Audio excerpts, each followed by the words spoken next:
respects and acknowledgements to the Gadigal peoples of the Eora Nation. Yes, I do. A lot of people here are a bit hard. Yes.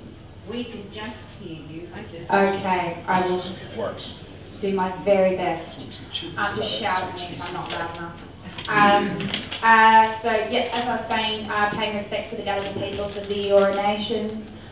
We're actually very close to one of the old Koori roads. There was a meeting place between what's now City Road and Parramatta Road, between the many nations that would come to this particular part of Sydney for the ochre pits. So this is a place that's actually really, really rich with history. Where we are currently was once what we would call a funeral forest for the Gadigal, which would be a really important part of their grieving and their mourning and their returning of Aboriginal bodies to the land from which we, in our belief system, we know that we came from. So I'd like to think of a little bit of that history and keep that in mind and in respect as we have this conversation today. I'm very happy to be asked to speak on this particular topic because the Ramsay Centre is something that concerns me very much as a young scholar and educator coming into academia, particularly coming into academia a little bit unexpectedly from, the sorts of narratives that you'd expect from my family. My grandparents couldn't read. I'm coming from, Aboriginal bloodlines from Bundjalung Nation to the north, and then also through my mum's family to the west and the south coast. I don't come from comfortable, middle class, highly educated, highly established, representatives of Western civilization in any regard. I come from people who were largely displaced or dispossessed by Western civilization. So for me, a centre for Western civilization is a centre for invasion and for the glorification of the theft of my land, my homelands.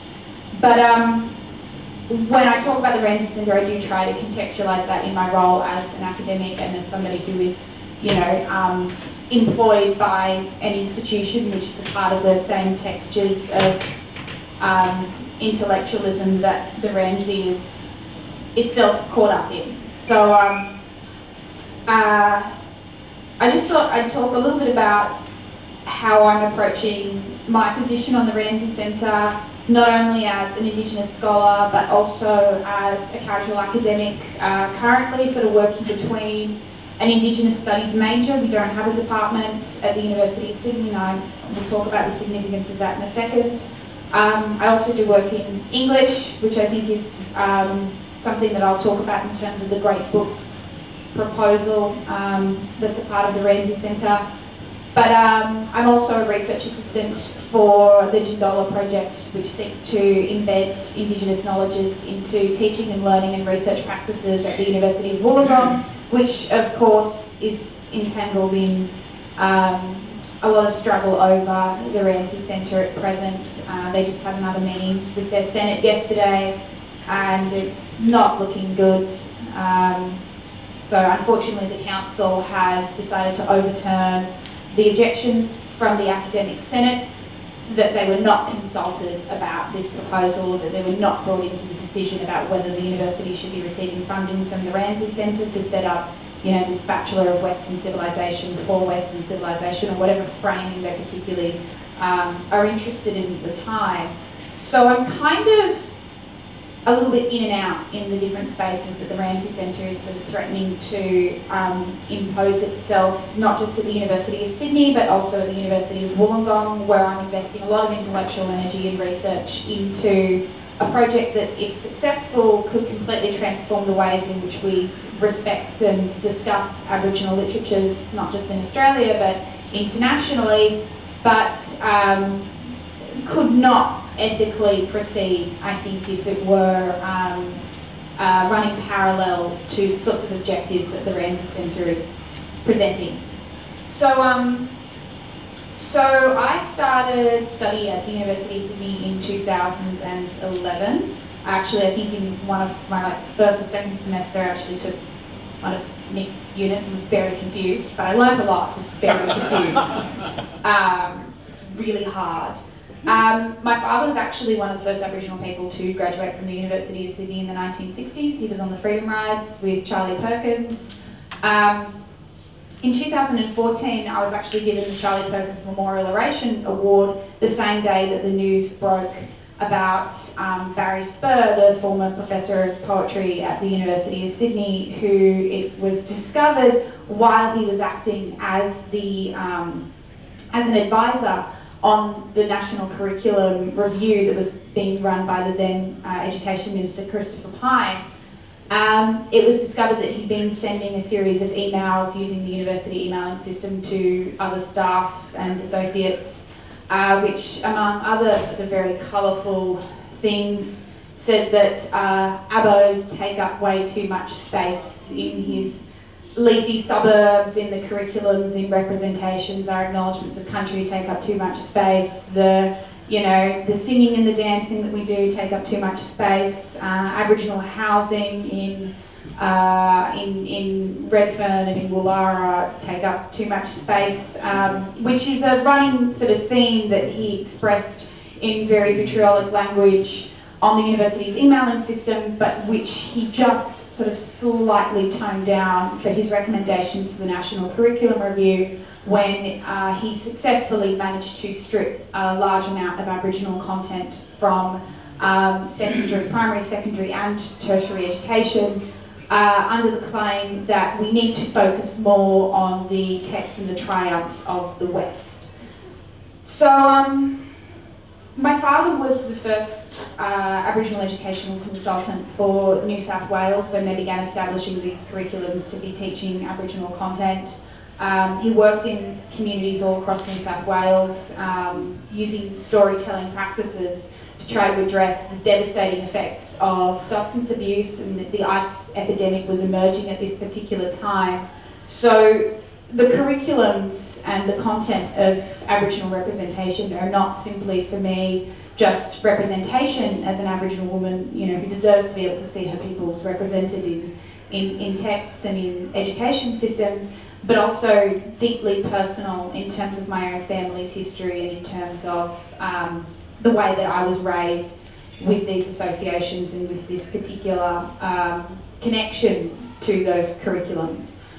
So when the heart of Aboriginal representation was successfully ripped out as a result of Barry Spur's recommendations, I was understandably incredibly devastated and really questioning my future at the University of Sydney, but perhaps foolishly decided that I would stay and hopefully get his office one day and then smoke it out proper, do some of that singing and dancing that he thought was apparently a waste of space.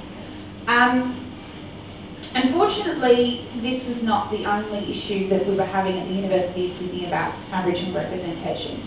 So as I said, I began university in 2011. In 2012, it was announced that following some funding cuts for Aboriginal education across the nation, which were then extensively cut back further in 2014 with $500 million of cuts under Tony Abbott's government.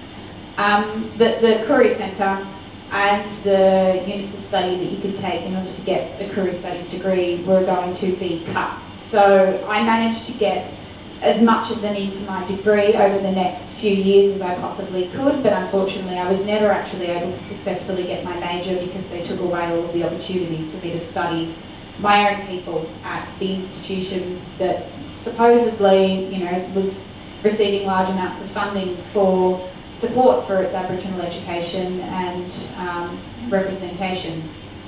So when I began a PhD, I started working on the Indigenous Studies major, which is what we sort of built out of the rubble that remained after the closure of the Career Centre. And I've sort of firsthand been able to experience the difficulty of getting Aboriginal representation back into the curriculum after it's been removed. And that's not for a lack of that content. I was really startled when I began studying Aboriginal literature myself in a postgraduate context, how very much there was there that wasn't being discussed. Only on a sort of handful of occasions have we had a unit of study in something like English or film or cultural studies that was actually dedicated to Aboriginal content, and we very rarely get the opportunity to have that run more than once ever, not even, you know, every semester or every second year. We'll get it once and then it'll sort of disappear. So the purpose of my work and my research is to look at the sort of the epistemological barriers that have prevented that engagement and that ethical engagement in tertiary institutions and in literary and critical discourses to you know, encounter and appreciate and respect Aboriginal knowledges and experiences. What I keep coming up against are these sort of moments of political bulldozing that universities have the opportunity to take a position against, have an opportunity to resist through reinvestment, through support, through networks, and which are rarely taken up by any institutions. So it's really disheartening when, as a young scholar, you're thrown into situations by virtue of the fact that, you know, people came here and stole my land.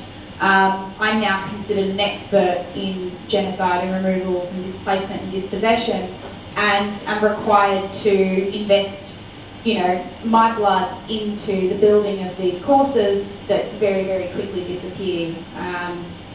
So it's been a really, really disheartening process to see the University of Sydney engaging in dialogues around the potential for a Ramsay Centre, when for me, there is so much healing that needs to be done in terms of the university's relationship with Aboriginal education and with Aboriginal representation on the curriculum. And it's not necessarily just an issue that's being felt by the University of Sydney. It's something that I think is really widespread in this country that has not reconciled itself to the fact that this was an invasion, that this was genocide, that this continues to be the dispossession of sovereign lands. So I don't even expect very much. But when an institution situates itself and prides itself on intellectual standards that it is willing to forego for the possibility of funding from a very questionable source, that's when I get quite upset. These are the intellectual standards that I'm answerable to. These are the intellectual standards that I'm being required to educate myself in, because I certainly didn't have the opportunity to learn about them at university. I was not pushed into situations that made any of this content relevant to me, or was even conscious of the fact that there might be a young Aboriginal student sitting in an English class who wanted to learn about these systems and wanted to understand them. No attempts were ever made to translate that to the peoples of this land that these institutions are built on. And just as a side note, the University of Sydney's quadrangle took the line from Middens at Warrane, Sydney Cove. So, no, it's the ghosts in the mortar there. So at those Middens there were burials. The shells that they gathered up were actually also composed of Aboriginal remains. So it's very alarming that I'm literally pouring my energy into an institution that is built with Aboriginal bones in the mortar. And nobody ever talks about that, because we have to talk about a lot of other things. But these institutions pride themselves on intellectual standards that are, as I said, are sort of being thrown out the window for the sake of the Ramsay Centre. What really concerns me is this proposal of a great books curriculum, and that's because I know how volatile it is to use books as a measure of culture, as a demonstration and extension of culture. But just taking for a moment the possibility, the hypothetical that a dedicated bachelor or even a single unit of study focusing on the triumphs of Western civilization could offer an intellectual possibility here. And I certainly do know of universities and courses. The University of Melbourne, for example, structures their course on Introduction to Western Literature through a comparative model. So they will offer a text which intellectually proposes these ideas that are central to Western civilization, but it will juxtapose it with a text from the peoples who were colonised by those ideas, or the peoples who were invaded by those notions. So it shows something about the context and the consequences of ideology. That's something that could be done in something like, a Ramsey-centred curriculum, but when we actually look at this great book structure, we see that it very clearly is not. From memory, there were 2 books or 2 texts that were by people who were not white, none by non-white women, interestingly enough. One of those texts I would question about the possibility of it actually being by someone not white, because it's an anthropological text which presented itself as representing stories and cultural information from a particular Aboriginal group, but since then has been questioned on its truthfulness and its accuracy. So really, I think you can only really say that there is like one text across the entire 3-year curriculum that's by somebody who's not white. Further on that, if you examine any sort of representation of what it is to talk about Western civilization in Australia, I think there's about 2 or 3 texts which actually talk in any way about Australian history, and only one of them that has a mention of Aboriginal people whatsoever. So the structuring of a great book's curriculum, which has really selectively avoided colonisation across its entire 3-year catalogue, to me is deeply concerning, given that it just is so profoundly unintellectual regarding the source of the supposed achievements and the supposed outcomes of any sort of curriculum that would be devoted to the benefits of Western civilization.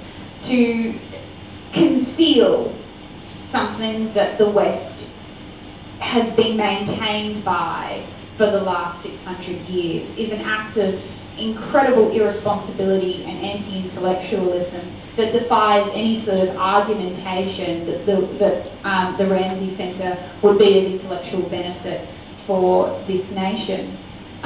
It's also an insult to the role of academics in a time of crisis, ecological crisis, ideological crisis, economic crisis and political crisis. I'll admit that I'm not necessarily the most trusting of Western institutions in any regard. And not necessarily, I don't invest a massive amount of faith in the benefits of academia in these moments of crisis. In the same regard that I don't necessarily argue for a huge benefit for poetry in a time of crisis, and yet I am a poet and yet I am an academic. In part, I feel that I'm invested in these areas because they have been historically denied to me and to my people. But I still do have some sort of fundamental hope, not in a sense of trickle-down ideology, but in a role that institutions and that centres for education can play in a responsible and an ethical community in a time of ecological crisis. This is just ignorant. The Great Books proposal, the curriculum proposed in this structure, is anti-intellectual, anti-critical, and just simply ignorant to the reality of the times in which we are living.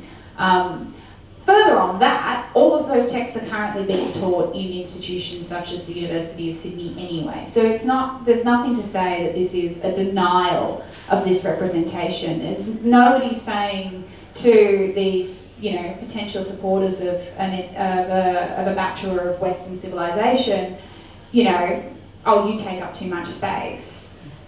Nobody is removing their representation from the national curriculum. Nobody is attempting to diminish their ceremonies and their spirituality in places of stolen land. They might claim that because a few people on Twitter say that, or they might claim that because they feel that they have to use PC language on occasion, which is normally just the basic extension of a decent sense of humanity. But structurally, there's no threat to the dominance of this ideology, and there's no limitation to the access of this ideology. However, when we talk about access to Aboriginal representation, when we talk about access to the representation of different marginalised voices, there are enormous structural limitations that universities are implicit in. I think it's insulting to the priority of an institution, and unfortunately when education is not being appropriately funded by our government, and we're seeing attacks on research, and we're seeing attacks on the institutions that have been set up to determine what research should be funded and supported throughout our community, I can understand the sense of anxiety.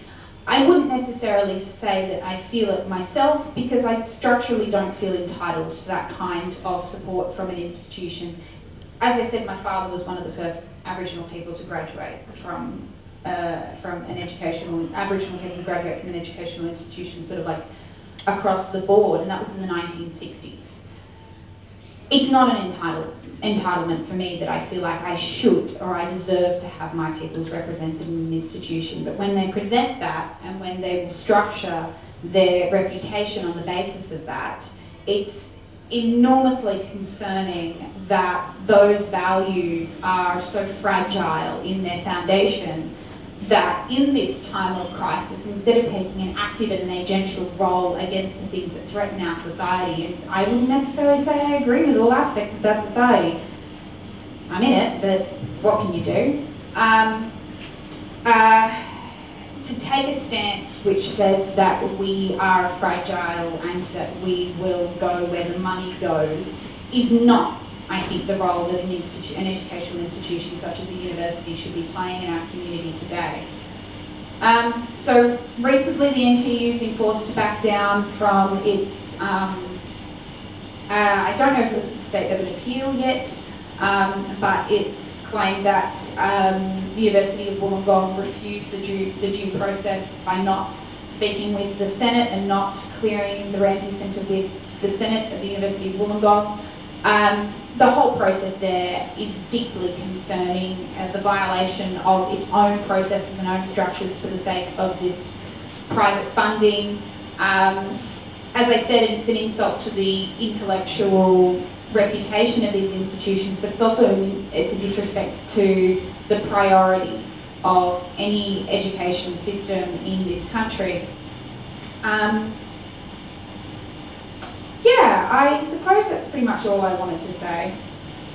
Yeah. All right.